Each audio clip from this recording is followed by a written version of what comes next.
গরম বাতাসের আযাব আসে। এই গরম বাতাসের আযাবটা এখনো আসে নাই। আমি শেষ জামানার হাদিসগুলো টুকটাক গবেষণা করে মনে হচ্ছে অচিরে গরম বাতাসের একটা আযাব আসবে বিশ্বের দিকে, এবং নাসাও এটা নিয়ে গবেষণা করছে অলরেডি। সূর্যের মধ্যে অনেক রকম বিক্রিয়া হচ্ছে, তেজস্ক্রিয় বিক্রিয়া হচ্ছে ইত্যাদি, হিলিয়াম গ্যাসের অনেক বিস্ফোরণ হচ্ছে। এগুলোর ওয়েভ বা ফ্লোটা আস্তে আস্তে পৃথিবীর দিকে ধেয়ে আসবে। নবীজি বলেছেন ফালিয়ারতাকিবু ইনদা যালিকা রিহান হামরা। এই রিহান হামরা কথাটা এই হাদিসের মধ্যে আছে। তিরমিজির 2211 নম্বর হাদিস এটা আছে। গরম বাতাস ধেয়ে আসবে পৃথিবীর দিকে, গরম বাতাসের আযাব। গরম বাতাসের আযাব আসবে, ওয়াজালজালা এবং ভূমিকম্প। অন্য হাদিসে আসছে সানাওয়াতু জালাজিল, ভূমিকম্পের বছরগুলো। আর আসছে মুতানুন শাদীদ, বড় মহামারী। আর খসফুন মানে এই যে জমিন ধসে যাওয়া, মাসখান মানে চেহারা আকৃতি বিকৃত হয়ে যাবে। আর কযফান একটা আছে, কযফান মানে পাথরের বৃষ্টি বর্ষিত হবে। এই আযাবগুলো কখন আসে? এই পাপগুলোতে মানুষ যখন লিপ্ত হয়। আর আমাকে বলেন দেখি, এই পাপগুলোতে আমরা কম বেশি লিপ্ত আছে কি নাই? আর বড় বড় বস্তুবাদী শহরগুলোতে এই পাপগুলো বেশি না? এখানে মানুষ ওই হাদিসের উপর আমল করছে। এখন কোন হাদিস? নবী সাল্লাল্লাহু আলাইহি ওয়াসাল্লামের ইন্তেকালের ৮০ থেকে ৮৫ দিন আগে একটা হাদিস তিনি বলে গেছে, একদম শেষের দিকে, জীবনের শেষের দিকে। ওই হাদিসটাকে বলে হাদিসে জিবরিল। কি বলে? নবীজিকে জিবরাইল আলাইহিস সালাম মানুষের রূপ ধরে এসে জিজ্ঞাসা করেছিলেন যে কিয়ামত কবে হবে। নবীজিকে জিবরাইল আলাইহিস সালাম মানুষের রূপ ধরে সবার সামনে জনসমক্ষে এসে জিজ্ঞাসা করেছেন কিয়ামত কবে হবে। নবীজি বলছেন মাত্র দুটো আলামত বলেছেন। কয়টা ভাই? দুইটা। একটা হচ্ছে আনতালিদাল আমাতু রাব্বাতুহা, দেখবে যখন দাসী মনিবকে জন্ম দিচ্ছে। দাসী মনিবকে জন্ম দিচ্ছে মানে কি? সমাজের ন্যায় অন্যায়, হক বাতিল, হালাল হারাম, এই যে মানদণ্ড সব উল্টে যাবে। হালাল হবে হারাম, হারাম হবে হালাল, ন্যায় হবে অন্যায়, অন্যায় হবে ন্যায়, হক হবে বাতিল, বাতিল হবে হক, জায়েজ নাজায়েজ, নাজায়েজ জায়েজ।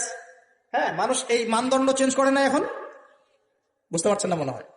এখন সমাজে সত্য মিথ্যা, ন্যায় অন্যায়ের মানদণ্ড কি কোরআন সুন্নাহ এখনো টিকে আছে? এখন মানুষ নিজে যেটা ন্যায় মনে করে সেটাই ন্যায়, নিজে যেটাকে অন্যায় মনে করে সেটা অন্যায়, নিজে যেটাকে ভালো মনে করে সেটা ভালো, নিজে যেটাকে খারাপ মনে করে সেটা খারাপ। আল্লাহ যেটাকে হালাল করে দিয়েছেন মানুষ হারাম করে নিচ্ছে, আল্লাহ হারাম করে দিয়েছেন মানুষকে হালাল করে নিচ্ছে।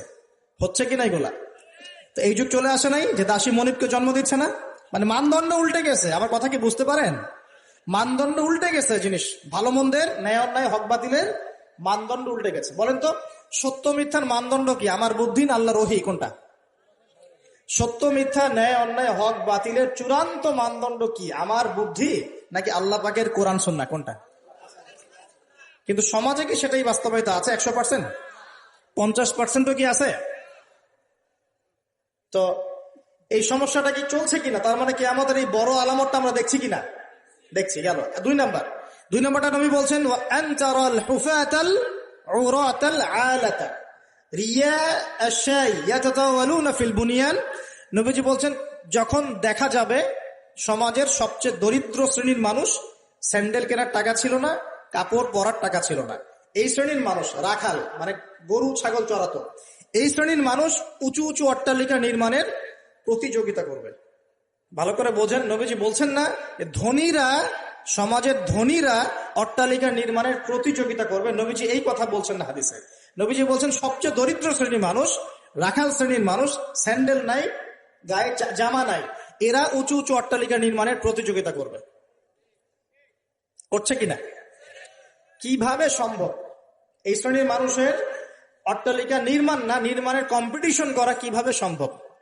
1, সুদের মধ্য দিয়ে; 2, করাপশন দুর্নীতির মধ্য দিয়ে; 3, অন্যের সম্পদ আত্মসাৎ করার মধ্য দিয়ে। এই সমস্যাগুলো চলছে কিনা সমাজে? এরাই যখন 10-20 তলা বিল্ডিং উঠাবে তখন তো আর মানুষকে মানুষই মনে করবে না। বুঝতে পারছেন না? এদের তো কোনো পড়াশোনা নাই, কোনো ব্যক্তিত্ব নাই, কোনো দিনই এলেম নাই, রুচিবোধ নাই, কালচার না, সামাজিক না, এর তো মানে অসামাজিক। এরা যখন, এদের হাতে যখন আপনি সম্পদ চলে যাবে, এরা তো সাধারণ মানুষকে মানুষই মনে করবে না, গরিব মানুষকে কিছুই মনে করবে না, ও মনে করবে আমি সবকিছু। আমরা দেখেছি যার একটা বাড়ি আছে ঢাকায়, ও মানুষকে মানুষই মনে করে না, মানুষকে মানুষই মনে করে না, যে মনে করে আমি আমি শহরের মালিক। হ্যাঁ, কি একটা অবস্থা মানুষের মধ্যে, যে কি অহংকার, কি আত্ম অহংকার, এই দালান কোঠার যে অহংকার, এই সমস্যাগুলো হলে আল্লাহ ভূমিকম্পতে ধসায় দিবেন না? দেখেন নাই কয়দিন আগে কি হলো? গতকালকে যে কোটিপতি ছিল তার পরের দিন রুটি নিয়ে দাঁড়ায় আছে। গতকালকে আইসক্রিম বিক্রি করেছে নাচানাচি করে, তারপরের দিন বসে আছে, কিচ্ছু নাই। আল্লাহ পাক এই পাপগুলা দেখে সবর করেছেন, ধৈর্য ধরেছেন। ধৈর্য ধরে একসময় যখন আল্লাহ পাকের আযাব চলে আসছে, একবারে সব সময় উৎপাদিত হয়ে গেছে।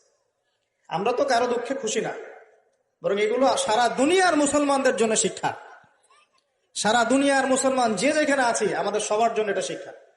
যদি এই পাপগুলোতে আমরা লিপ্ত হই, আল্লাহ পাক ছাড় দিলেও ছাড়বেন না। আল্লাহ পাক ছাড় দিবেন কিন্তু ছাড়বেন না। মানুষের মধ্যে এখন সম্পদের যে অহমিকা, গরিব মানুষকে মানুষই মনে করে না, খেটে খাওয়া মানুষকে মানুষই মনে করে না। রিক্সাওয়ালা, যারা নিম্নবিত্ত, নিম্ন মধ্যবিত্ত, চা বিক্রি করে, পানের দোকান করে, হালাল খায়, কৃষক, এই মানুষগুলোকে এখন বড় লোকরা মানুষই মনে করে না। আর জাকাত তো দেয়ই না, জাকাত তো তার উপরে ছিল ফরজ, ওই জাকাত তো দেয়ই না যে এই খাবার তার কাছে পৌঁছাবে। উল্টা কিভাবে তাদের সম্পদ লুটে পুটে খাওয়া দেয় সেই বুদ্ধি। আবার দিলেও যে কত শর্ত, বাপরে বাপ। তো কিছুটা মনের কষ্ট থেকে বললাম কথাগুলো আর কি, যে আসলে আপনি যখন কোরআন এবং সুন্নাহর জ্ঞানী হবেন না, তখন অন্যকে সম্মান দিতে পারবেন না। আমরা বড় বড় স্লোগান দিই যে অমুক অমুকের সেবক, অমুক অমুকের সেবক। আসলে সেবা সত্যিকার অর্থে করছি? আল্লাহ পাক তার রাসূলের মাধ্যমে জানিয়েছেন, এই হাদিসটা একটু শোনেন তারপর সামনে যাই।